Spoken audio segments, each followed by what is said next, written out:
All right, welcome everybody. This is another Ranting Cast, episode number 6. Now, that is our new opening theme for the last couple of weeks, and it just had nothing to do with Tampa Bay Lightning. But I thought, oh yeah, it looks, we are going to be talking some Tampa Bay Lightning hockey tonight. So with our good buddy Eugene Helfrich, all the way down from Florida area, and you still write for the Hockey Writers, Eugene?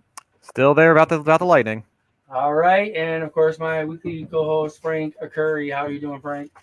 Well, same as it ever was. Playoffs are still awesome, so at least we got that. Oh, awesome. Maybe it's been too many blowouts. I don't know. I think they've been kind of like last night Boston game. All right, out Carolina. Okay, next Tampa game was a great game. Give them that. So Tampa Toronto, the game itself. Oilers Kings game was awesome too. Yeah. I'm old. I don't get to that late. I was in bed by like 10 o'clock. So I got up at 4:30 for work. So but we invited Eugene on here because we are going to talk a little bit about Tampa Bay Lightning and. A special thought about them, not so much the hockey team itself. We're also going to talk about the lottery results from last night, which it was kind of humdrum, except New Jersey again wins the lottery. And we're also going to talk about the myth of home ice advantage in the NHL playoffs. Frank, take it away with the lottery. Well, for people who didn't see it, yes, the Devils did win the second overall pick. In last night's draft lottery, they're picking seconds, and then Montreal they retained the first overall pick. So Montreal picks one. I think we could all agree Shane Wright's going to go there. The draft starts with New Jersey. That's in my opinion because they could go a bunch of different ways at pick 2. Arizona's picking 3, Seattle's picking 4, Philly's picking 5. The Sabres are picking 9th and 16th. Vegas did not. Surprising, guys. Vegas did not win a draft lottery pick with their 0.5 chance of doing so. Surprising, I know. But for a second, Frank, where you're just like, just a lot of people said they hope they win it. I thought next year. I wouldn't have cared if they did. I thought it would have been hilarious. Yeah, it would have been, but they make the play. I can't say them not making the playoffs next year. But hey, who knows? I would. Who cares? It's like right. You're getting a first round pick anyway. Who cares if it's this year, next year, and you already have the Florida pick? So what's it matter? If you have a third, great. That's just even better. But if you still had 2, doesn't change your perspective at all. Whatever. They have 3, so can't complain. We're still getting 4 draft picks over the next 2 first rounds. So So Eugene, did you watch the draft? I'm sorry. Yeah, actually, the Lowry. I caught up on the draft there. It's kind of interesting looking at it because I can argue that the team that had the best draft poll there was actually Columbus because Chicago didn't win it. Yeah, that's because they kept the sixth overall, which is a great pick for them for that Seth Jones trade. That's looking better and better for them every day, considering what they got last year and this year. Oh, 100%.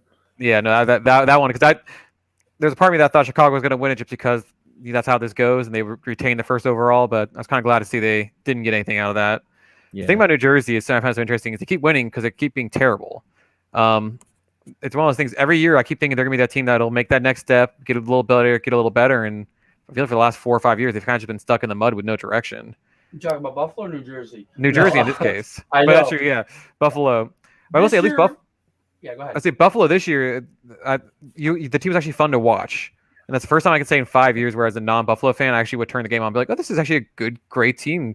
And yeah, the pieces are coming together, and they aren't obviously all there yet, but they're actually building something for a change. And I can actually see a future where in the next couple of years, I could see this team being one of the top in the East.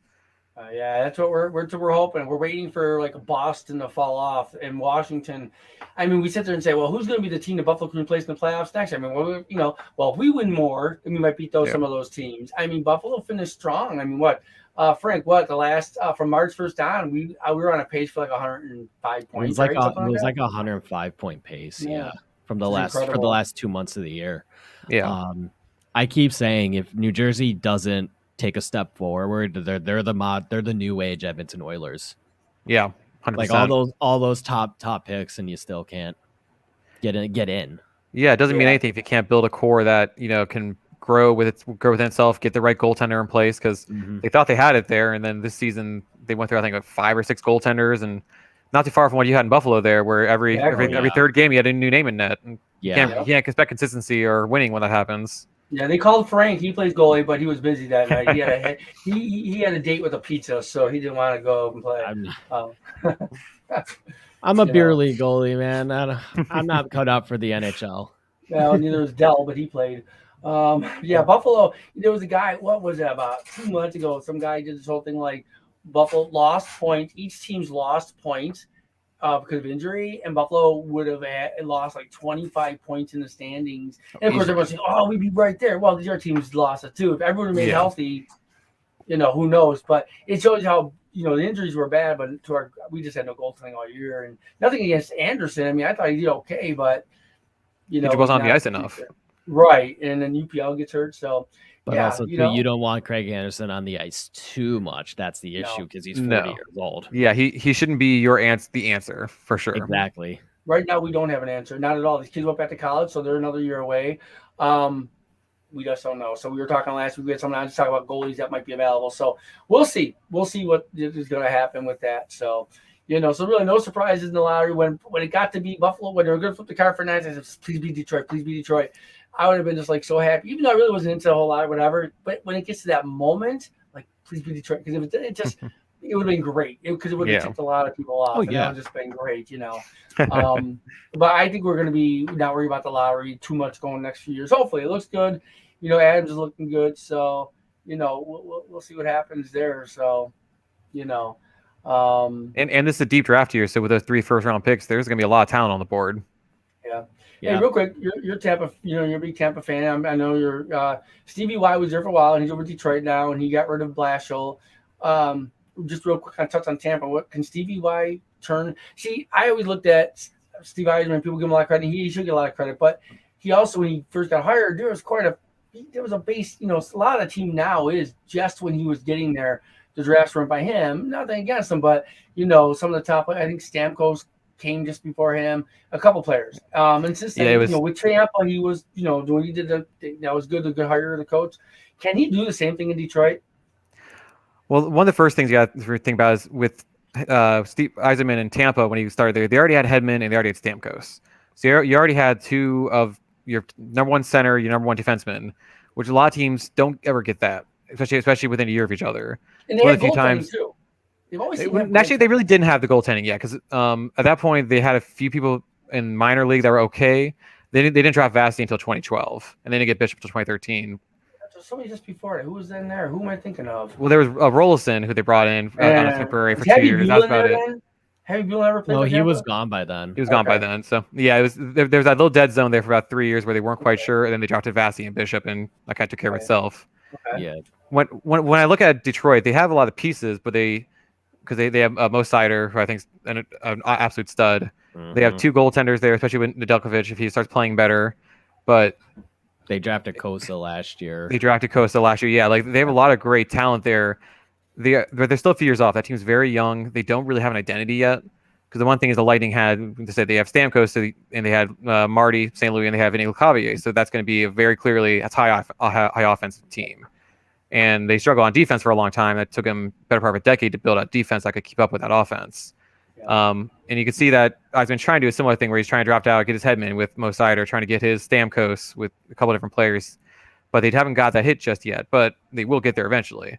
It's just a matter of when they get there, will they be able to get by the likes of, at that point, will the Lightning still be up there?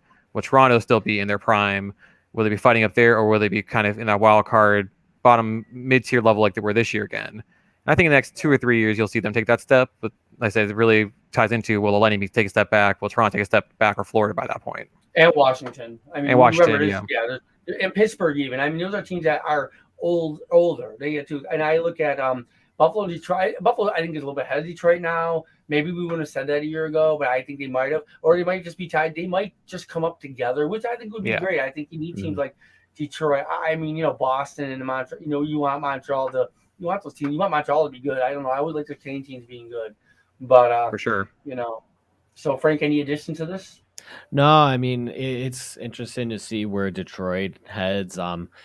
Nedeljkovic, I thought struggled a lot this season.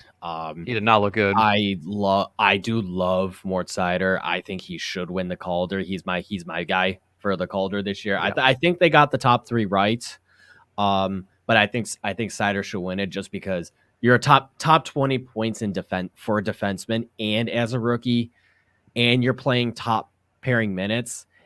That you don't find those guys that often. You hardly ever see that. And Yeah, he's still Bunting so had a young, great though. year. Yeah, Yeah. and he's 20 years old. Bunting had a great year. And I know all the talk about, well, he's a 25-year-old rookie, whatever. It's like, who cares? So was our Timmy Panarin, and he won it. And they didn't, and the NHL didn't change the rules then. So what makes you think they're gonna change them now? Bunting had a great year. He was top 20 for left wingers among points, but you look at the value of wingers versus defensemen, and then you put the centers into it as well. And Zegras had a great year too. So like my vote goes for Seider. I think Zegras would be second for me, and then Bunting would be third just for that. Yeah, I think that's pretty dead on. So what's that? Seider was like the questionable pick. You remember everyone said at the time. Yeah, at the time people were like, "What is he doing?" Yeah, and people were making, almost like Bill Belichick chose that strange guy. Watch, ended up being great just because it's Belichick. But no, he never had nothing draft. But people, but really, should you question Steve Eisman? Probably not. I mean, like I said, he had a big hand in developing Tampa Bay, but he had some cornerstones to join it. So, like when Lindy Ruff joined the Sabres in '96 as a coach, there were some pretty good cornerstone pieces there in a sense. So, where he's going to Detroit, he's pretty much starting all over, which we'll see. It'll be interesting to see. So I know we're going to go over to the playoff part, home ice, but I want to make that third. Actually, I want to switch up a little bit. It's going to be Tampa Bay's 30th anniversary next year, right? This is year 29? Yep, all right. That's it was 92 when they. Yep, it's crazy, right? Yeah, they came in with Anaheim. No, they didn't. Ottawa. They came with Ottawa. Next year was the Florida, Anaheim, and then after that, Columbus. 30 years, and it shouldn't have worked. It was in Florida. No one in Florida cares about hockey. Heck, they barely care about football. They might not even care about baseball. It just seems like that's not a big sports area. But Tampa Bay has made it work for really pretty much. Yeah, they had bad years of attendance. That's just going to happen with any team. But maybe being a very successful team for a long time. And my question to you is, and I'm going to show you some comparisons a little bit, is why is it successful? And I don't mean on the ice product. I mean, teams, where the teams play don't matter. They're going to either be good or not. But why does it work in Tampa Bay? Why are they consistently up near the top of the league in attendance in Tampa Bay? Well, it's a mixture of things. I think a lot of it does come down to once they got stable ownership with Vinnick in 2010, that's when you really saw the attendance really jump up to where we're currently seeing at. And that also ties into the fact that they started putting an on-ice product that was worth seeing. I think a lot of teams that don't have good attendance, it comes down to they just don't play well for long stretches of time. So, for example, the three of the teams that are usually in the bottom five for attendance are Columbus, Florida, and Arizona. And there's a number of different reasons why. And New Jersey. New Jersey, that's true. But that's another good one. But the reason I say Arizona, Columbus, and Arizona is over the course of their histories, they've combined to have maybe one good playoff run in 20, 25 years. I think teams and fans, they need to have something to grab a hold of and say, hey, we've done this, we have this, there's a history to it. The run in 2004 for the Lightning, I think, really is the main reason why that team now is so successful, because that 2004 Cup, that's something where they've always had that history to fall back on and talk about. And there were those rough years after the lockout where the team was almost gone. And I still believe that if we didn't have that win in 2004, the team would have been gone because there would have been no culture there to build around. But since you had that win there, because the first 10 years or so of any new franchise, you can usually get some excitement just because it's a new thing in town, even first 5 years or so, we'll say. And then you had the team come in with LeCavier, Marty St. Louis, Brad Richards, and those players. You had that excitement from that. You had the Cup win.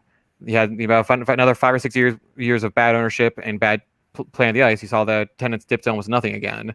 And then they got stable ownership, and they got an owner who's willing to treat the team like it's a team and not like it's a budget. I feel like a lot of the times the teams that are also have low attendance is because they are not putting a product on the ice that I would consider being a premium product, because they're not willing to spend the money to retain the players they draft, retain the players that the fans connect to. You see that a lot in Florida over the years, as an example, before their current ownership group, where they just wouldn't retain players. When they did spend money, it would be on a few big names trying to catch that wind, but they wouldn't retain the players that they drafted that were doing well in their own system that fans had connections to. And when you see that, then you take into account things like with Florida, their stadium's not in a great spot. Tampa's right downtown. You can drive right downtown. There's parking everywhere. You can walk there easily, and you can be pretty much anywhere in Tampa. You can be there in a half hour from anywhere in the surrounding area. Sunrise is a good bit from Miami. It's hard to get out there. That's probably an hour drive, similar to what we have in Tampa with in the Rays being in St. Pete.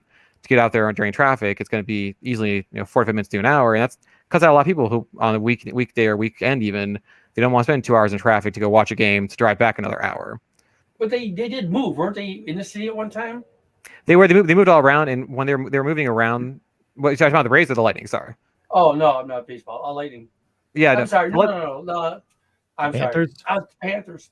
Yeah, sorry. Panthers. Yeah. They moved. They used to be in a different spot. I believe so. And then they got that sweetheart deal. I can't remember if that was in the early 2000s or late 90s when they got that deal out there, because they've been there for almost 15 years now. I want to say it's been a while, right? I can't say I remember the Panthers when they moved around too much. I can't say I remember that history too much, but they've been there a good while now. Yeah, they're right in Miami though. And again, Miami is a different city than most because like Miami Dolphins don't draw fans except for maybe the other teams that come, like Buffalo takes over Miami. So I don't know how big of a sports town Miami is. And what I want to bring up here is now Florida's been good the last 3 years.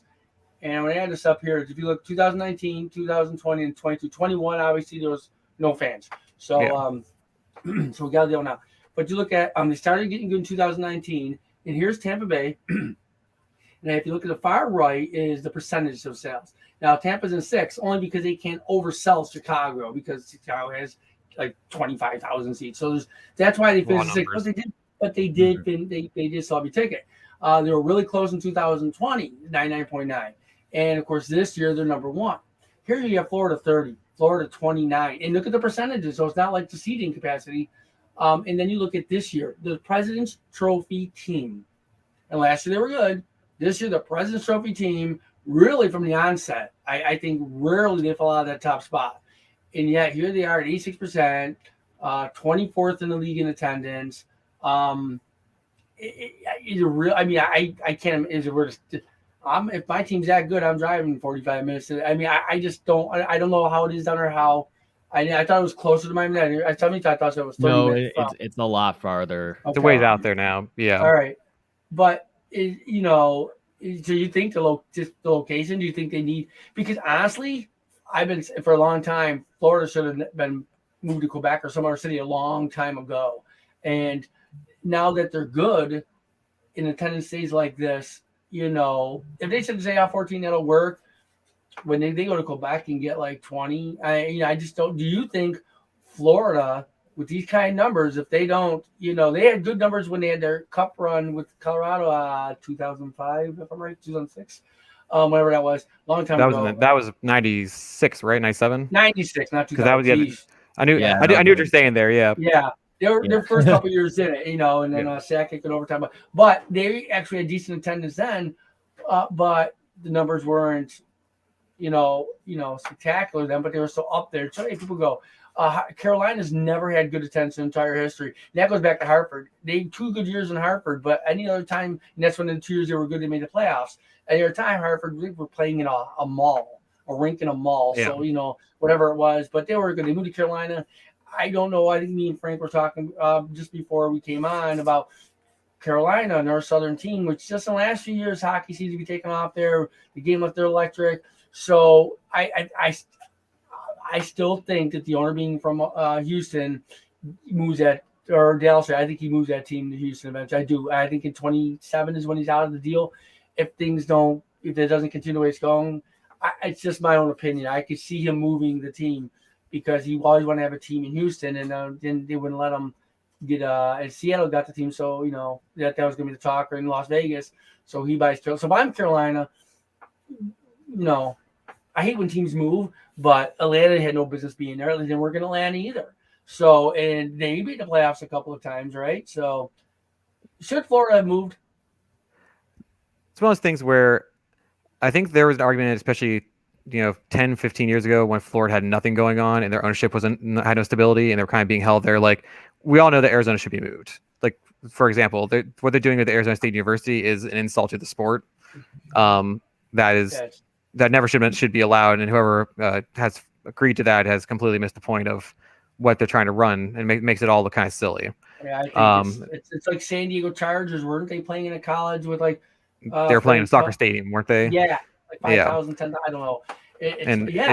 It's a bad look when you have a team that clearly doesn't have a future where it's at, and they keep trying to make it work because it's all about keeping that market share. And there's other things there too, where I know if you have a team in the state, you're able to have different betting rules, and they can do more virtual betting in those states. I know there's reasons why they do it for that. Like there's reasons outside of just raw attendance. Like for example, I've heard that with Florida, they could have 0 fans in their stands and still be profitable because their stadium deal's that good through 27. So it's one of those things where if they keep getting sweetheart deals from their area in Sunrise, but they're hardly paying any money to play there, they'll keep playing there as long as the deal's good. But how long will the owners put up with that? Where they're still making money. So. Are they though? That's the thing. Like if the deal's good enough, they're making their TV revenues and they're getting their value on it. So if they do sell the team, I can guarantee they could sell for more than what they paid for it whenever they bought a couple of years ago. Just because the nature of the way everything's grown on sports and hockey with the TV, the new TV deals and the new odds and ends like that, that all adds up a lot. Right. Of course, it looks like they'll be getting 14 on the regular, 12 to 14. I look back at the entire history; they were never like terrible. We're on that 12ish. I mean, Buffalo was terrible this year, no doubt, for attendance. Me and Frank, I had my reasons with the Canadian border being closed. I mean, we had a show where we talked why Buffalo went from 16,000 to like 6,000. I blame the pandemic. So, but that was a tale for another day. But you talk about how Tampa Bay almost moved. I've never heard that. I know St. Louis almost moved to Saskatoon, was really close. But so 80s, you think Florida? Yeah, it was 86. Do you think Florida is the Panthers are safe no matter what? I mean, if they go out in the first round this year, like I predicted they would, and I know that's how they're down 1-0, but I predicted they go in the first round. No. Oh, well, there we go. That's going to go into our next topic in a minute, Frank, which I'll let you lead on that. I predicted Florida go out because of Bobrovsky. He's not been the problem. I don't know. I haven't seen the goals tonight, but he's not. I'm surprised Florida's not scoring. So maybe. I mean, I figured, normally scoring goes down a little bit in the playoffs, but Florida looks dastardly not good at all. Is it Washington plays that type of defense? But if you're Florida, you should be scoring. I thought they were going to lose games like 6-5. Not like they lucky that the series not 3-1 after the other night, but easily could have lost that. But I hope. I've got a good friend down there now. Recently, our last show, Miami guy. His name was Dylan. He's a kid. I think he's like 18 years old. Frank had him on. I was on vacation, and again, I don't care who, whatever wins goes on from this point on. I just like hockey. I want to see every series go 7 games, go to game 7 overtime, and I want every game to be close. Though when it gets to be 4 or 5-0, I'm not gonna. I have no skin in this game. Aren't fun. Yeah. Blowouts aren't fun. Yeah. No, I think this has been a very overall boring. The better games are at night. So, and we'll talk about the playoffs for 1 minute. Surprises. LA is, I didn't think LA would beat Edmonton. They lose 8-0 and then win the next 2 games. Colorado's not a surprise. Calgary's a little surprised they're struggling with Dallas. But is Florida the biggest surprise of the playoffs so far? They're struggling so bad here? Yeah, it's one of those things where I think Florida was the team that was the popular pick to get upset, because I think there's that President's Trophy curse, of course, everyone believes in, which is true, because there's something to that where the teams that win the most in the regular season play a full regular season, where a lot of times the teams that finish second and third may have taken some nights off. But in general, I expected more from Florida offensively. Like you said, I really thought they would be at least doing 3 to 4 goals a night, and they're barely able to do 2, it looks like. The defense has always been suspect. It was going to come down to Bobrovsky stealing games, and he hasn't been able to do it. And honestly, I did not think that he's not been the problem. And I'd be the first one to say, boy, I wish he was a problem. So, but he's proven me wrong. I don't think even in that game where he gave up 5 goals when he lost 6, whatever, he gave up 5 of them. Other than 1, I don't think he had a chance on any of them. No. And that comes down to the defense not being there. Yeah, Bobrovsky's constantly being left out hung to dry by the defense. And I think a lot of the issue has been, even just watching the game today, Washington's implementing a trap game on Florida right now, and they've been doing that the whole series, and Florida just can't beat it for some reason. I don't know if that's on the players for just thinking that their high octane offense and their skill will just and they'll figure it out at some point and just outscore their problems. But they have not adjusted. I don't think they've adjusted once in this series to try to formulate an actual game plan to beat the trap that Washington's been playing on them. I don't know what it's. I don't know if that just falls on the play. Yeah, the power play hasn't done anything. 0 I for mean, 13. yeah, I don't know whatever tonight, it is today too. I think they had 1 or 2 tonight, and no goals. Yeah, still nothing. So, I don't know if that's on the players or just on coaching, but whatever's going, I think maybe it's on coaching at the very least. Whatever's been going on, like I think they there's a gotta, lot of if they lose a series, they got to look at themselves in the mirror and think, is this group that we have, which primarily is going to be back next season, good enough to win a cup? And they do have an interim coach, right? I mean, technically, yeah, Burnett's an interim technically. Yeah. I mean, he was an assistant with Quinville already, so it's like he wasn't necessarily brought in. Well, right, but he took over, and like Granado did, he took over, and now he's just being outcoached by Peter Laviolette. Yeah, which is unfair to him in a sense that he's in this role taking over. Most times you get a coaching change in a season, it's not the best team in hockey. Now, of course, the reasons why. But he's also been there for so long now. I mean, he's basically been there for pretty much the whole year. I think he was fired. I think Quinn was fired 3 weeks into the season. Yeah, it was November, wasn't it? Yeah, it was somewhere around there. So it's not like he's just trying to get his message across now. Like Quinn was fired in February or January. They've had all season. They were still the favorites to win the President's Trophy and probably the Cup coming in. So, all right, we're going to take a couple seconds here. You hear me okay? We're going to take a couple seconds here of a break, and then we're going to come back on your side. We're gonna talk about, which is funny because what did you say? It was 3-0 Capitals. It's 3-1 now. 3-1, and the game is in. Florida Florida scored. Who scored? Do we know? Verhaeghe. Okay, well, he's like the one guy. Everyone loves that guy. He's a great player. So we'll go and talk about the myth known as Home Ice Advantage, and Frank will talk a lot about that. And I'll give a couple stats on that. And folks, we'll be back in a second. Tonight's show is brought to you by John and Mary Subs. If you go to John and Mary Subs in Alden, just some Ranting Ron sent you.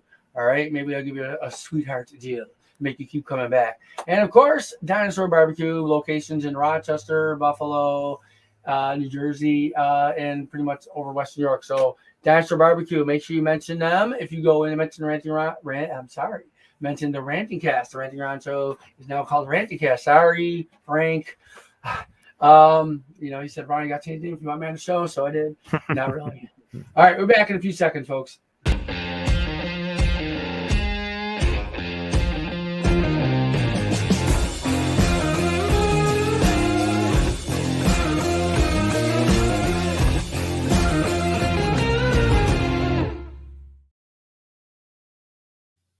Man, now I'm really hungry. I have not eaten since 3 o'clock. So, all right, we have 6 minutes left here. We're going to talk a little bit about the myth as Home Ice Advantage. I was talking to Frank a little bit about it. He'll mostly run a segment with you, Eugene. But I told him from 2008 to 2018, from the stats I found, that the road team has won 56% of the playoff games, which that's real. To me, that's a lot. It's 50-50. No, it's 56 to 44%.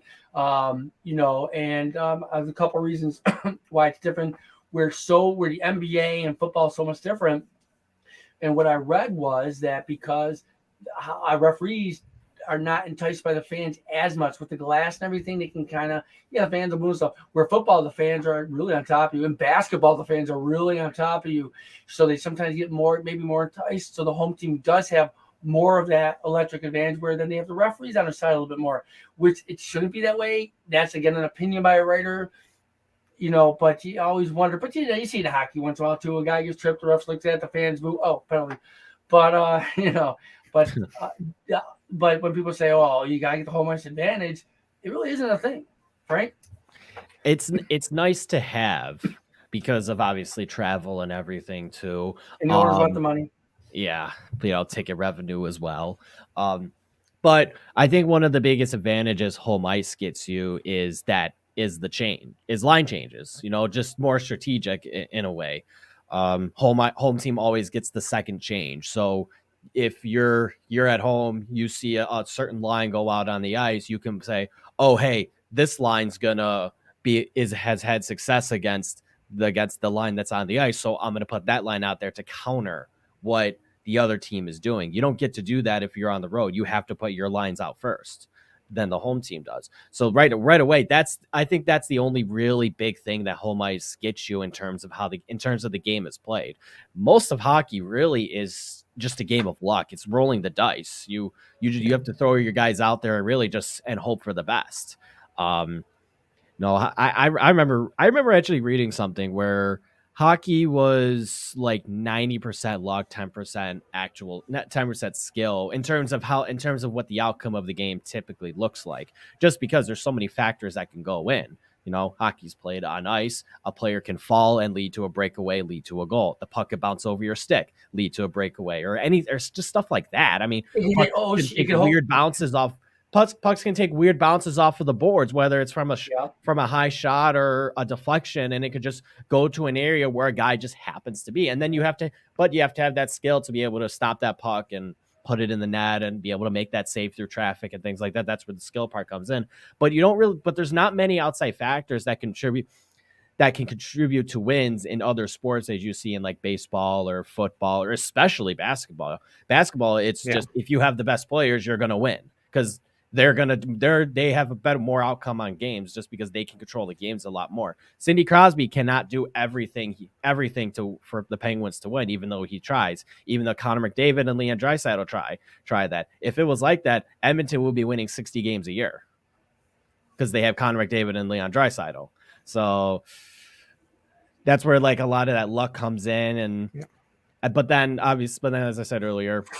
You have that second change that I think if you're a good coach, that can do a heck of a lot for you in any playoff series. And it just depends on who you're being matched up against, and that's part of the reasons why we know we're watching.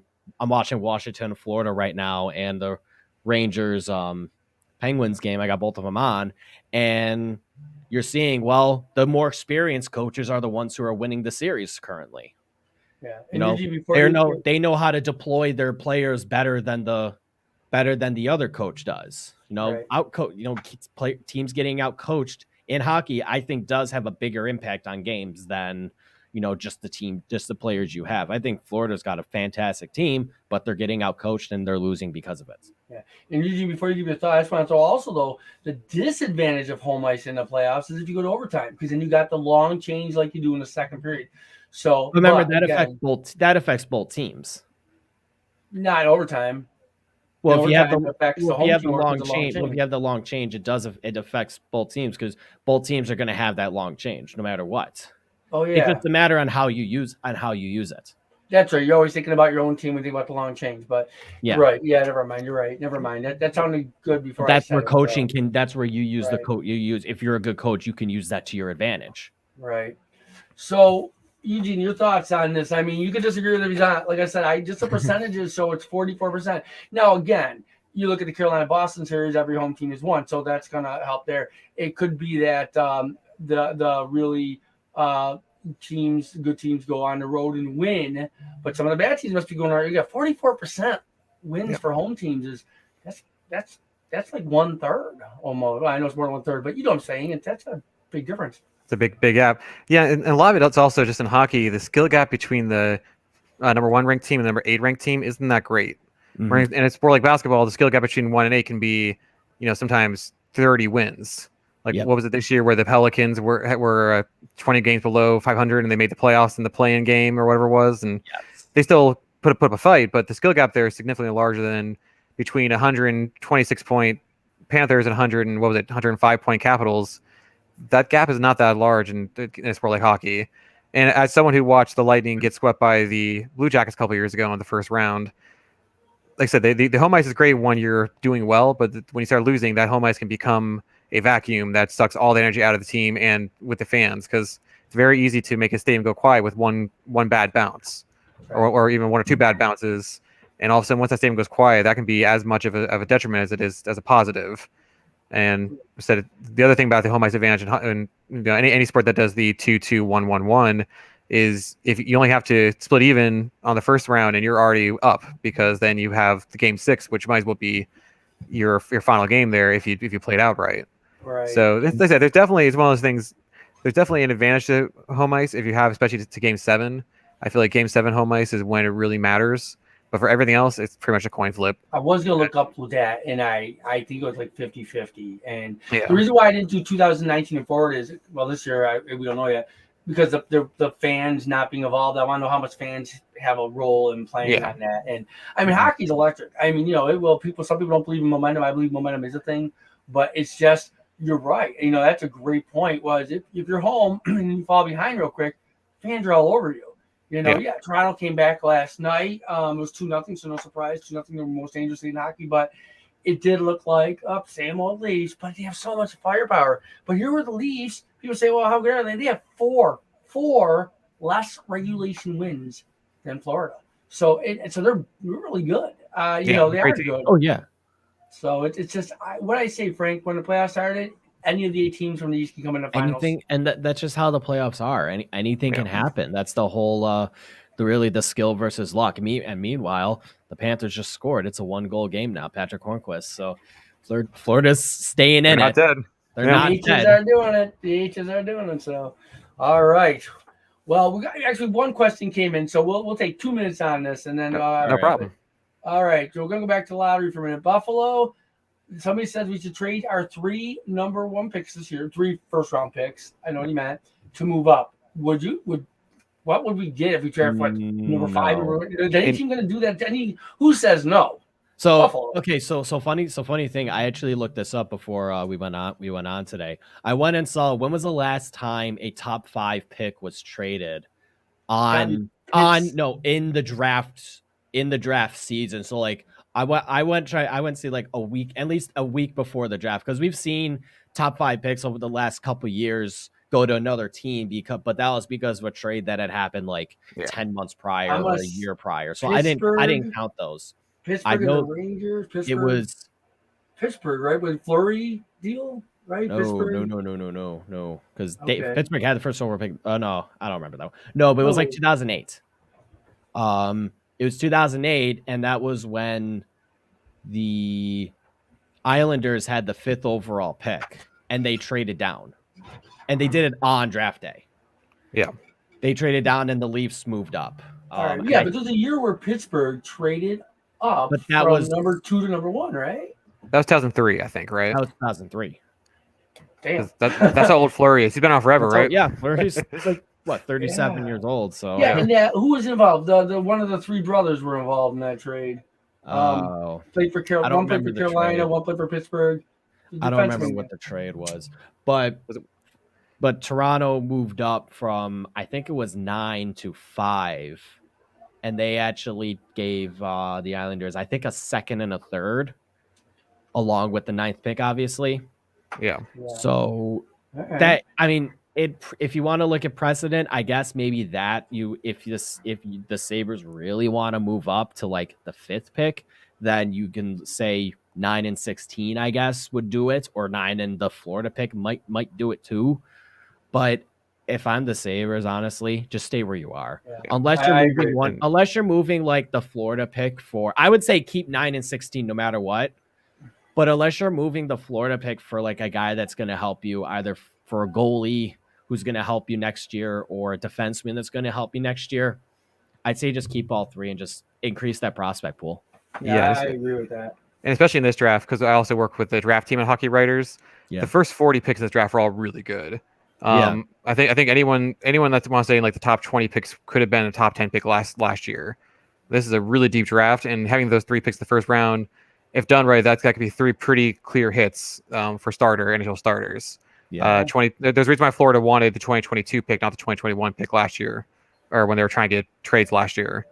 This is a really deep draft, and as I said, you want to keep all 3 of those first round picks, take 3 shots, and I definitely think you can get pull at least 2 starters out of this draft easily. We'll see. That'll be fun. Quick trivia. It's always a throw a dart. Yep. Real final trivia, and then we'll call it a night.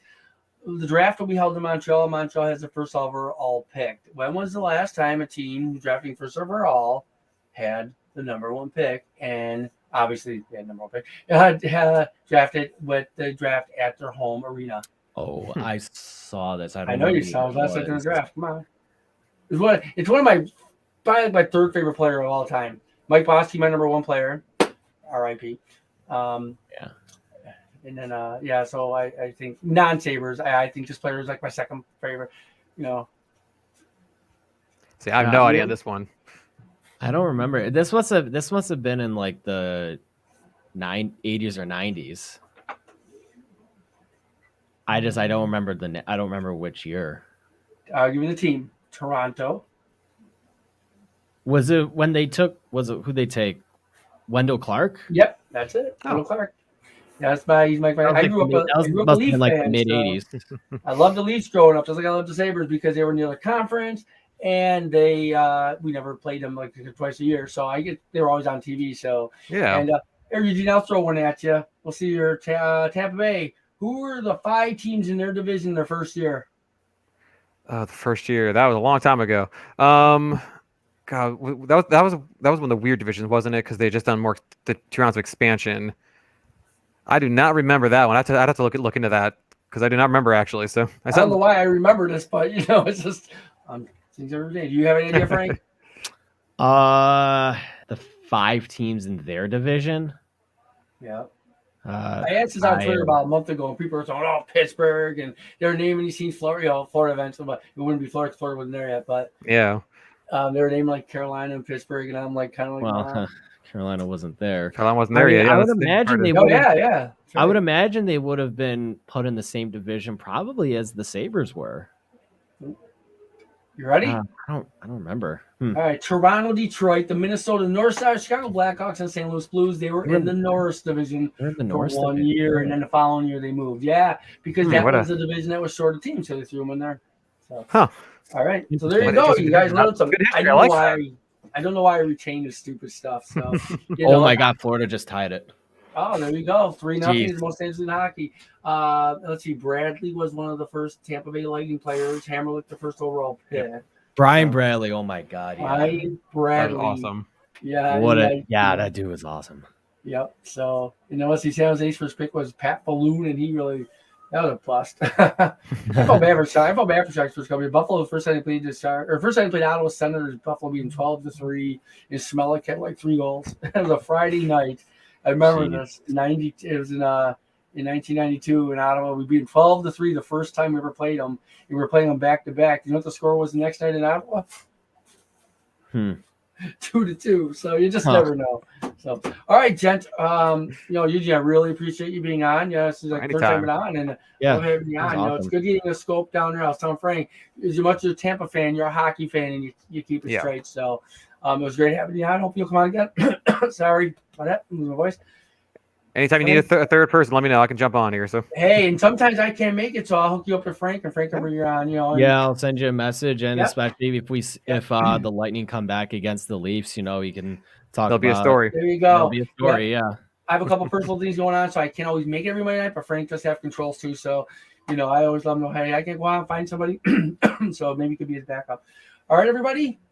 This has been the Ranting Cast. Everybody have a great night, and we'll see you. Oh, actually, real quick, you'll see me on Saturday night.